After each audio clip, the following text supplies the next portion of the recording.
Welcome to Real World Peaceful Parenting, a podcast for parents that are tired of yelling, threatening, and punishing their kids.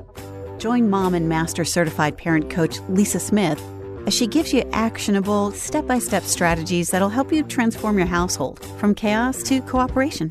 Let's dive in.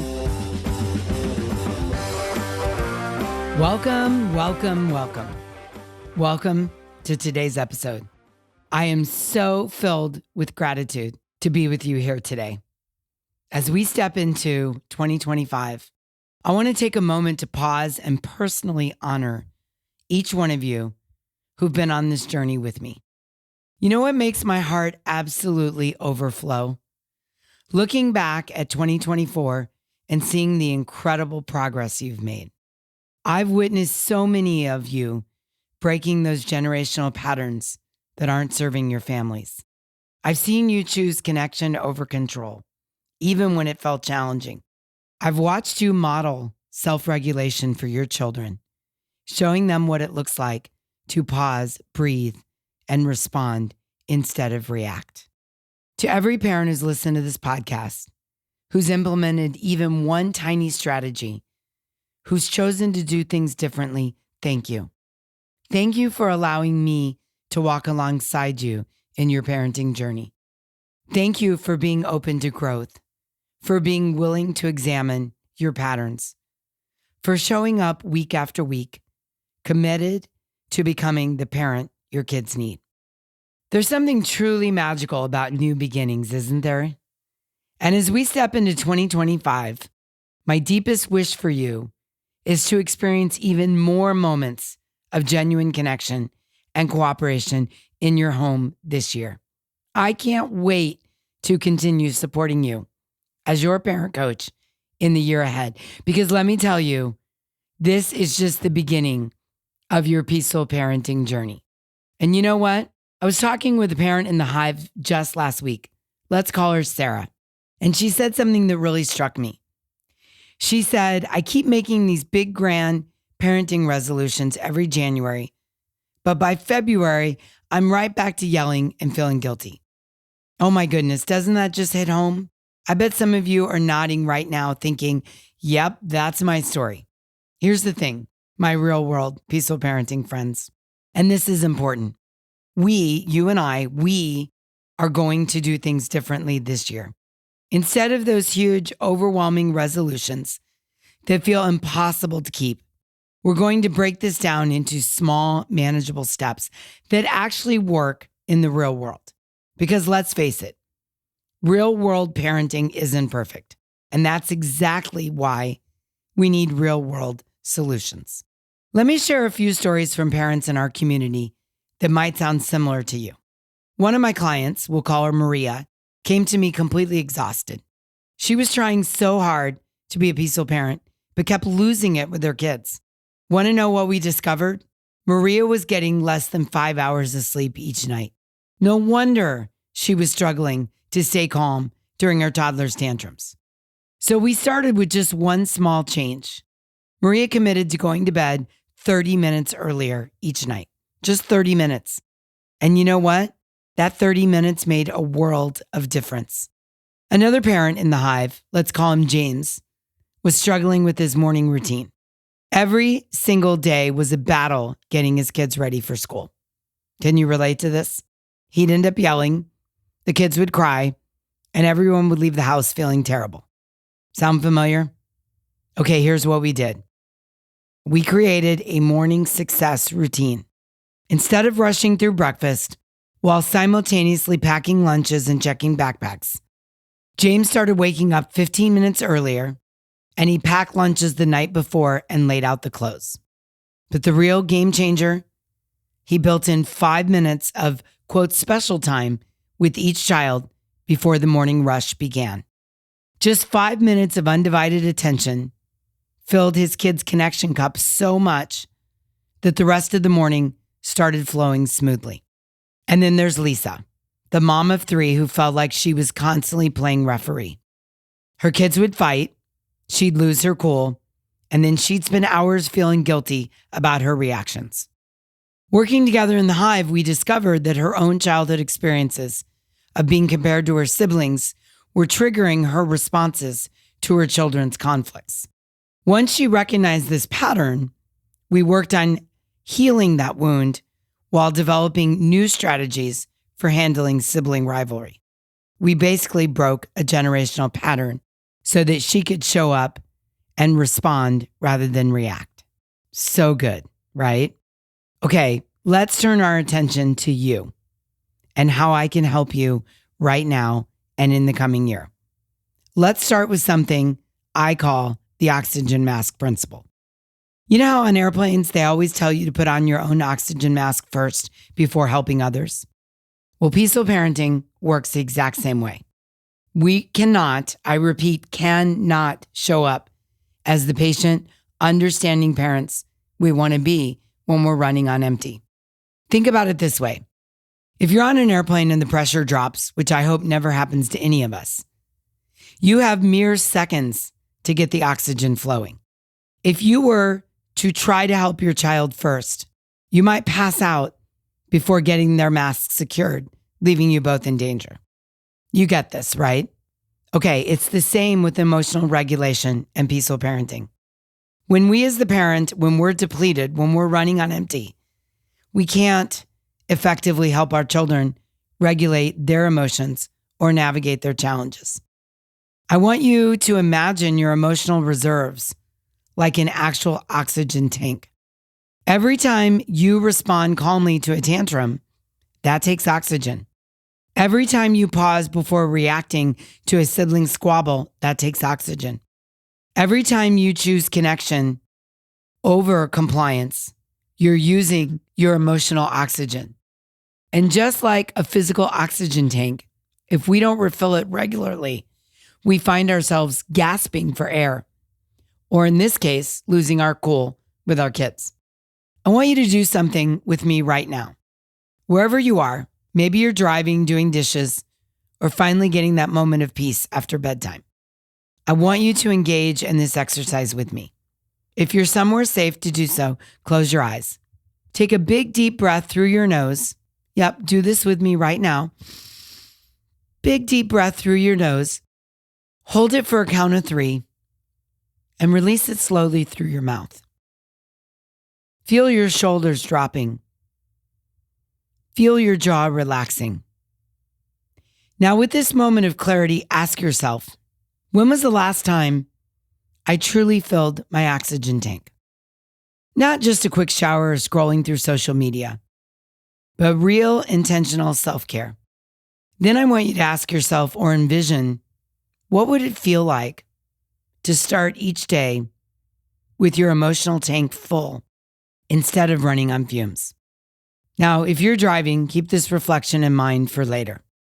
But if you're able to, grab a piece of paper because we're going to do something powerful together. I want you to draw a simple cup. Yes, right now. And inside that cup, I want you to write down 3 things that would genuinely fill you up emotionally. Not what you think should fill your cup, but what actually does. Maybe it's reading a book in silence.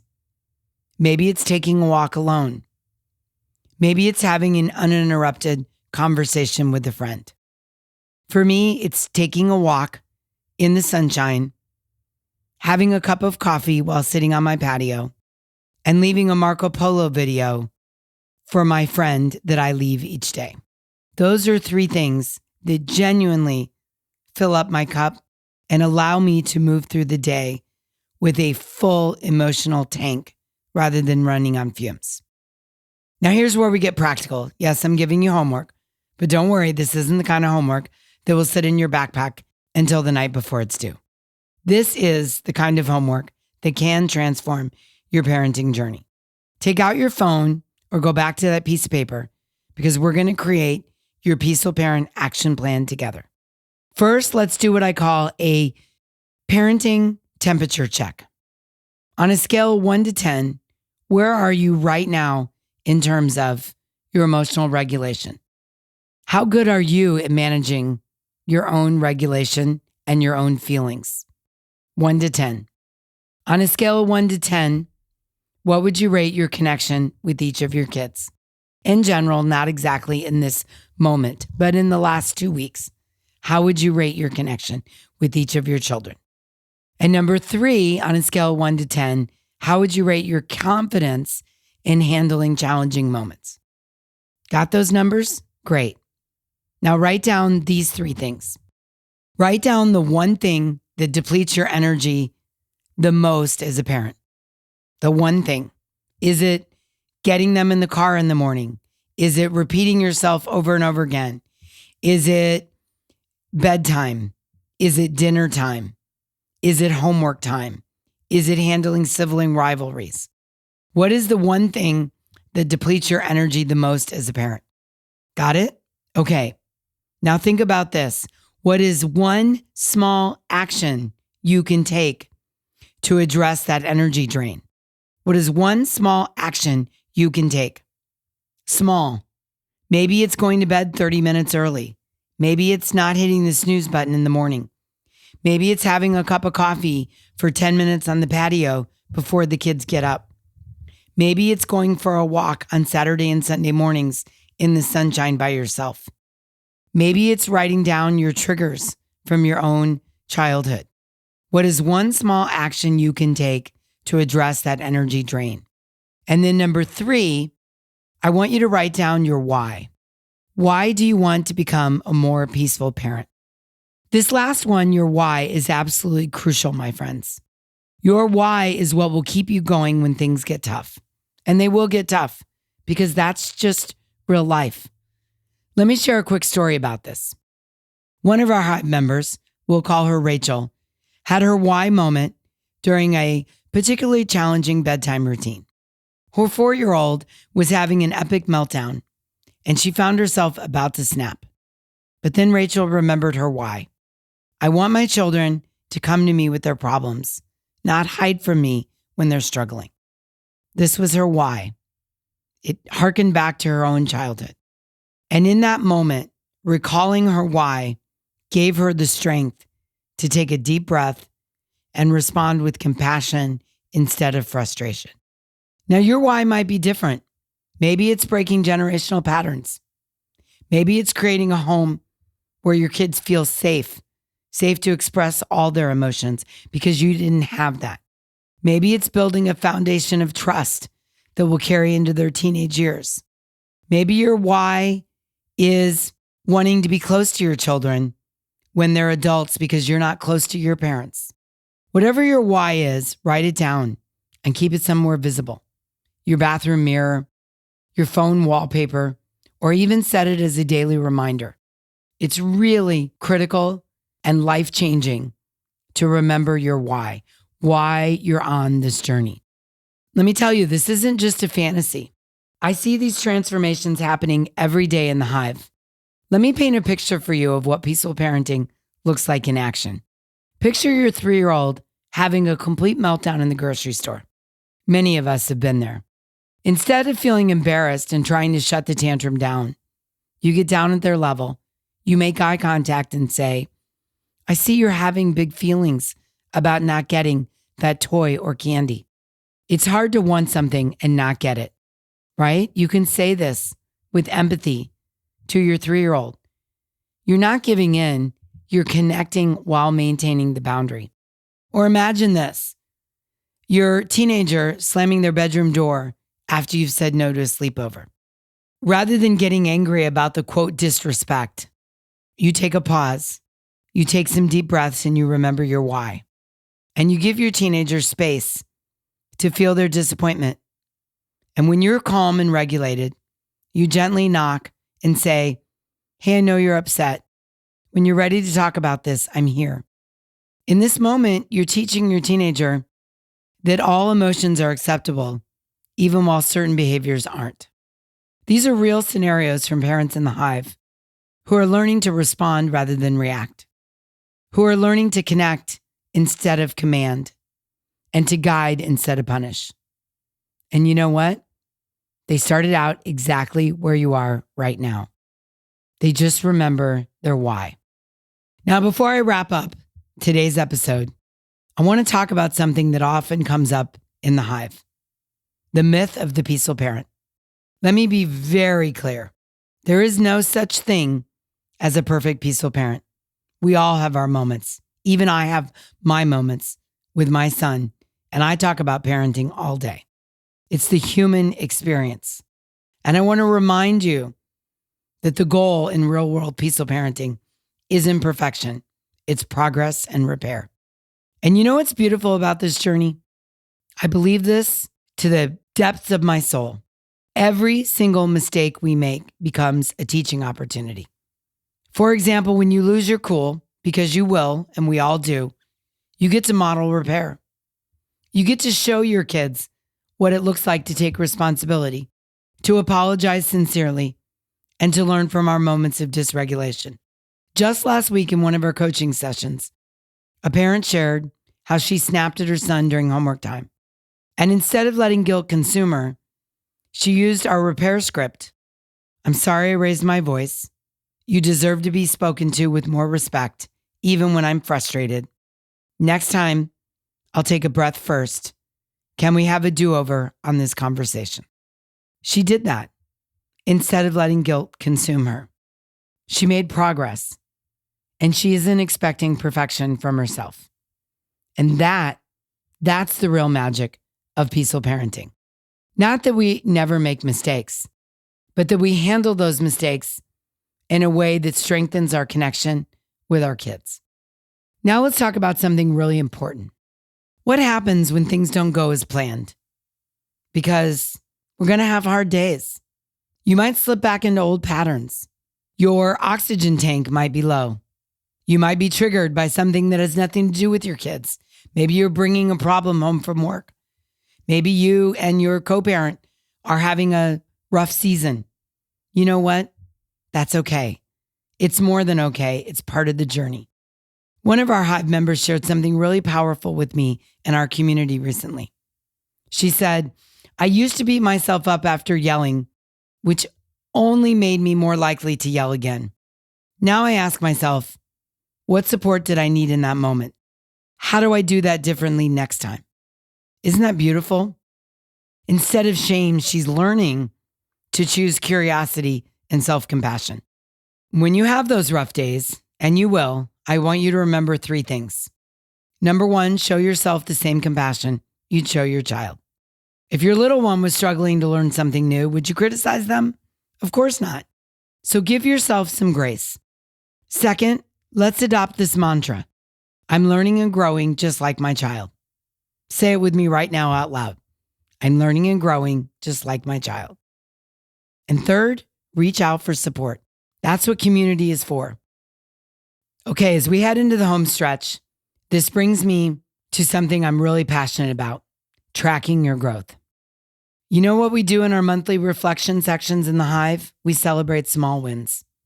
And when I say small, I mean really small. It might look like you caught yourself before yelling. That's huge.